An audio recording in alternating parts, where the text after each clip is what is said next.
Bienvenidos a la clase Experiencias de Economía Solidaria y Popular en América Latina, los casos de las empresas recuperadas en Argentina y los cartoneros en Brasil. Las empresas recuperadas se constituyeron a partir de luchas de trabajadores despedidos a causa del cierre de las empresas donde se desempeñaban. Ante el lockout patronal, un grupo de trabajadores decide luchar por retener sus puestos y espacios laborales y, en ausencia del empresariado, reanuda el proceso de trabajo y la venta de productos o servicios bajo su propia gestión. Estos casos, por ello, aportan a la reflexión sobre la multiplicidad de sujetos y organizaciones que componen la llamada economía social, solidaria y popular, porque en estos casos sus protagonistas no forman parte de las fracciones históricamente excluidas del mercado de trabajo asalariado formal, ni tampoco del campesinado. Se trata aquí de exasalariados que en su condición de despedidos se organizan y emprenden acciones de lucha por la continuidad laboral.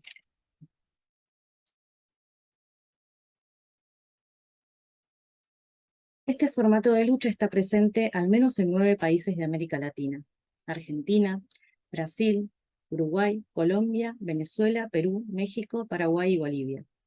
La gran mayoría de los casos se localiza en Argentina, seguida por Brasil y Uruguay. Centrándonos en el caso de Argentina, un puñado de experiencias precursoras surgieron entre los 80 y los 90 y fue en el contexto de la crisis económica y política del 2001 cuando las recuperaciones de empresas se masificaron enormemente. Desde ese momento, la cantidad de casos continuó en aumento año a año, aunque con una pendiente mucho más suave hacia el último periodo. Para el año 2022, se contabilizaron 435 empresas recuperadas, integradas por más de 15.000 trabajadores y trabajadoras. Entre las principales motivaciones obreras para emprender estos conflictos resaltan la contracara del desempleo y la falta de ingresos, sobre todo en los años inmediatos al 2001, cuando la tasa de desocupación venía de aumentar del 6,9% en 1993 hasta el 21,5% en 2002, según el INDEC. Otra de las motivaciones radica en el interés por continuar realizando tareas propias del sector de actividad económica en el cual se desempeñaban los trabajadores, desde una valorización de la propia trayectoria laboral. A su vez, también se ha demostrado que en la generalidad de casos hay un componente externo al lugar de trabajo en el origen de las recuperaciones. Organizaciones políticas, sociales y sindicales, y en el último periodo también agencias estatales, suelen ser promotores de la ocupación del lugar de trabajo y de la propuesta de emprender la gestión obrera de la producción. Diversos autores han reconocido 4 factores que operan como limitantes para las empresas recuperadas. Por un lado, los derivados de su inserción en el mercado y el proceso de circulación capitalistas, en los que grandes corporaciones imponen tanto sus reglas de eficiencia, competitividad y venta a gran escala, como así también los precios de los productos de cada ramo. Por otra parte, la precarización derivada de los escasos derechos laborales que los trabajadores de las empresas recuperadas poseen respecto de su anterior empleo bajo patrón. De acuerdo a la legislación nacional vigente, son considerados como trabajadores autónomos que deben tributar al Estado y abonar como cargas adicionales sus propios aportes jubilatorios y obra social, así como garantizar su subsistencia en los periodos de licencia y vacaciones. Un tercer factor limitante es la llamada precariedad jurídica, referida a los obstáculos y dificultades para que los trabajadores accedan a la expropiación definitiva de las instalaciones y maquinaria de la empresa, lo que en ocasiones generó ataques del Estado y los empresarios mediante intentos de desalojos con represión y vetos a expropiaciones ya obtenidas. Finalmente, políticas públicas acotadas y cortoplacistas que no contemplan las situaciones de constante inestabilidad laboral e incertidumbre económica de las gestiones obreras. No obstante estas limitaciones, y teniendo en cuenta el alto grado de heterogeneidad entre las distintas experiencias, hay coincidencia en la literatura académica en señalar que las experiencias de recuperación expresan la renovación del repertorio de lucha obrera en el contexto neoliberal de ataque capitalista y expulsión masiva de trabajadores del mercado de trabajo asalariado formal, lo que permite ubicar también potencialidades de las empresas recuperadas en al menos 4 dimensiones. En primer lugar, la democratización de la toma de decisiones. Tras la ausencia del patrón capitalista, los trabajadores se ven ante la necesidad de llevar a cabo la dirección política fabril y de regular tanto el proceso de trabajo como la distribución de la producción, la adquisición de materia prima y todos los aspectos que atañen a la fábrica recuperada. Para ello desarrollan organismos, roles y formatos electorales de figuras y puestos representativos mediante mecanismos delegativos. Es frecuente que quienes dirigieron la lucha por la recuperación sean traspuestos a ocupar roles de dirección en la gestión obrera. En conjunción con esta organización interna, también deben desarrollar instancias de toma de decisiones participativas. Generalmente implementan reuniones de estos organismos y asambleas generales de socios de la cooperativa con mayor o menor peso de unas sobre otras, según el caso. En segundo lugar, se ha detectado un mejoramiento de las condiciones de trabajo en cuanto a los ritmos, descansos y pausas, y entre estas transformaciones se observaron cambios en la división sexual del trabajo y la inclusión de reclamos de género vinculados al rol de las mujeres en las tareas domésticas y de cuidados, en tanto garantes de la subsistencia de los miembros de la familia obrera. Algunos ejemplos de ello son el acceso de mujeres a puestos de trabajo que se hallaban plenamente masculinizados en la gestión patronal previa, así como el acceso a categorías laborales que eran exclusivas de los varones y la construcción de sectores fabriles en donde se realizan tareas de cuidado de niños. En tercer lugar, las empresas recuperadas han llevado a cabo una reconversión de la producción en base a criterios tanto sociales como ecológicos. Por un lado, se plantea que la producción se oriente hacia necesidades sociales. Por ejemplo, durante la pandemia, un grupo de empresas recuperadas comenzaron a producir alcohol en gel, barbijos y ropa de trabajo para trabajadores de la salud. Por otra parte, se busca que la producción establezca una relación de cuidado respecto del contexto ecológico ambiental. Algunos ejemplos de ello constituyen el tratamiento de desechos industriales y la implementación de programas de eficiencia energética, así como también la producción en base al reciclaje. En cuarto y último lugar, se ha detectado la construcción de solidaridad al interior y exterior del lugar de trabajo. Hacia el interior, es frecuente el desarrollo de una relación de compañerismo y colaboración que va más allá de la tarea laboral y se extiende hasta el espacio de vida cotidiana obrera. Hacia el exterior, se establecieron lazos de colaboración y apoyo mutuo de fábricas recuperadas entre sí y también hacia otros conflictos obreros, e incluso acciones y reclamos ligados a luchas de género y ambientales. Vamos dar agora continuidade com a segunda parte da nossa aula sobre as experiências de economia solidária. E nós vamos abordar agora o caso dos catadores de materiais recicláveis. Só um instante que eu vou compartilhar a tela com vocês. Bem. Então, o trabalho dos catadores é um trabalho muito antigo, né?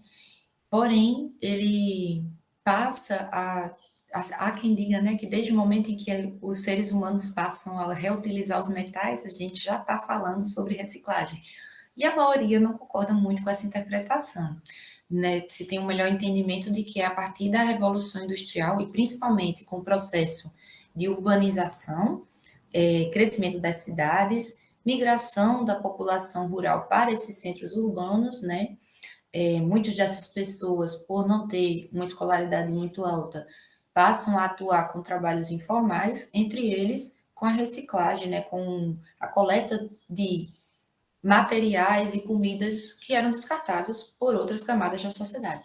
Bem, então, os catadores, eles no caso, é uma atividade que ela se populariza, se torna mais frequente durante o século XX, né? E a partir de meados do século XX, entre os anos de 1960 e 1980, surgem os registros das primeiras organizações coletivas destes trabalhadores. Esse processo se iniciou principalmente em países em desenvolvimento, como Brasil, México, Colômbia, Peru, Chile, Egito e Índia. Em todas essas sociedades, quem atua nessa atividade, em sua maioria, são camadas da população que já são marginalizadas e excluídas socialmente, como os párias na Índia, os negros no Brasil, os indígenas no México, né? São camadas da população que já não têm acesso, muitas vezes, ou não tiveram acesso por gerações, à escolaridade, a direitos sociais mínimos, e acabam encontrando nessa atividade uma forma de vida. No Brasil, a organização coletiva dos catadores se inicia nos anos 80, com um forte apoio da Igreja Católica. Aí eu esqueci de comentar. Em todos os países, né, em todos os casos, por mais que haja diferenças na forma de organização coletiva desses trabalhadores, geralmente há um apoio de outros atores sociais. E no caso do Brasil, esses outros atores sociais foram a Igreja Católica, ONGs e universidades, que tentavam organizar esses trabalhadores dentro dos princípios da economia solidária, formando associações e cooperativas de trabalho, para que eles pudessem conseguir coletar uma maior quantidade de material, conseguir vender esse material num preço maior pelo volume coletado e buscar, junto à gestão pública municipal, e apoio para conseguir galpões, equipamentos de proteção individual, maquinários como prensas, balanças, mesas de triagem. E dessa maneira surgem as primeiras associações e cooperativas no Brasil. Na capital do estado de São Paulo, né, a cidade de São Paulo, em Porto Alegre, e também na cidade de Belo Horizonte. Bom, a partir dos anos 90, os catadores, as lideranças que já estavam mais maduras nesse debate, né, sobre economia solidária, gestão de resíduos, sustentabilidade, passam a viajar com apoio da Igreja Católica através da rede de arcebispos para diversos lixões do país e contribuir para a coletivização de outros trabalhadores. Surgem assim diversas associações e cooperativas de catadores em todo o Brasil. Esse movimento de fortalecimento tanto dos catadores como da articulação deles com outros atores sociais, dá início ao Movimento Nacional dos Catadores de Materiais Recicláveis, que surge em 2001. Durante a primeira década dos anos 2000, os catadores conquistaram diversas políticas públicas, né? Então, eles conseguem desenvolver um marco legal onde eles conseguem tanto o reconhecimento da sua profissão no Código Brasileiro de Ocupações, conseguem acessar políticas públicas de investimento e apoio às associações e cooperativas de trabalhadores, de catadores também, e passam a ter acesso a maquinários, a caminhões, através desses recursos federais, por intermédio também dessa articulação com o terceiro setor, né? E esse processo culmina com a aprovação da Política Nacional de Gestão de Resíduos Sólidos no ano de 2010, que determina que a gestão pública municipal deve incluir os catadores dentro de seu programa de gestão de resíduos, né, remunerando eles por sua atividade de limpeza urbana e educação ambiental. Porém, com as mudanças políticas que aconteceram no Brasil na segunda década dos anos 2000, a gente vê a descontinuidade dessas políticas, né? Com o golpe contra a ex-presidente Dilma Rousseff e o surgimento aí tanto do governo de Temer quanto depois de Bolsonaro, a gente vê essas políticas serem descontinuadas, tanto as políticas públicas de economia solidária, como também há uma tentativa muito forte do setor privado de modificar a Política Nacional de Gestão de Resíduos Sólidos, para que os catadores não sejam mais o público prioritário na gestão da coleta de recicláveis. Então, os fatores limitantes, né, desse processo de organização coletiva é a própria inserção mercantil.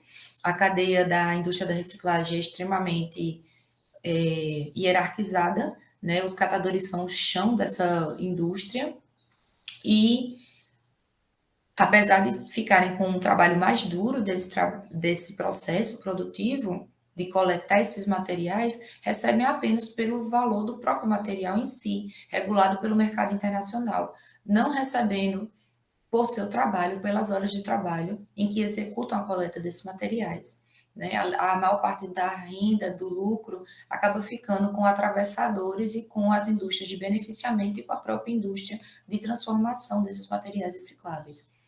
Apesar dos trabalhadores, dos catadores, virem buscando crescer nessa cadeia industrial, eles ainda não conseguem passar do processo de beneficiamento desse material, mesmo as grandes cooperativas. Há uma precariedade laboral muito grande, os rendimentos são muito baixos, faltam direitos trabalhistas e previdenciários, já que eles estão organizados em forma de cooperativas e associações. Como os rendimentos são muito baixos, muitas vezes eles não conseguem, né, contribuir para a previdência social e acabam ficando desassistidos, não tendo direito a se aposentar. Falta equipamento de proteção, condições de trabalho, maquinário. Então, as situações, na grande maioria dos empreendimentos, ainda é muito precária, apesar de que a gente tem também algumas experiências de sucesso, onde os catadores têm uma condição de trabalho muito boa. Há uma dificuldade, uma resistência dos trabalhadores em aceitar os princípios de economia solidária, então muitos catadores de materiais recicláveis ainda preferem o trabalho individual ou familiar, continuando a coletar nas ruas, por ter um certo receio de trabalhar numa cooperativa e tem que dividir os rendimentos de seu trabalho, tem que autogerir essa cooperativa. Então, há essa resistência, de acordo com o Movimento Nacional dos Catadores, apenas cerca de 10% dos trabalhadores que atuam com essa atividade estão cooperativizados. E tem também essa ameaça à política pública, né? Tanto a nível federal quanto a nível municipal. Com as trocas de gestão, muitas dessas políticas são descontinuadas. Por outro lado, é importante enfatizar as potencialidades dessa organização. Através da organização coletiva, os catadores conquistaram direitos sociais e legais, melhoraram suas condições de trabalho e vida, saíram dos lixões, tiveram acesso à cidadania, né? E houve um processo de aprendizagem dessa luta, de como negociar com a gestão pública, como pressionar a sociedade, né? Então há um repertório de luta aprendido nesse processo. E dessa maneira o grupo cresceu enquanto coletivo, passou a ter uma melhor visão sobre sua própria atividade, reconhecendo-se enquanto trabalhadores, cidadãos e agentes, né, de direitos. Bom, gente, em suma, dentro da proposta dessa aula, que é ser curtinha, era isso que a gente tinha para compartilhar. Segue algumas referências bibliográficas básicas, para se vocês tiverem interesse em aprofundar o tema. Espero que vocês possam aproveitar essa aula. E é isso. Muito obrigada pela atenção de vocês e até mais.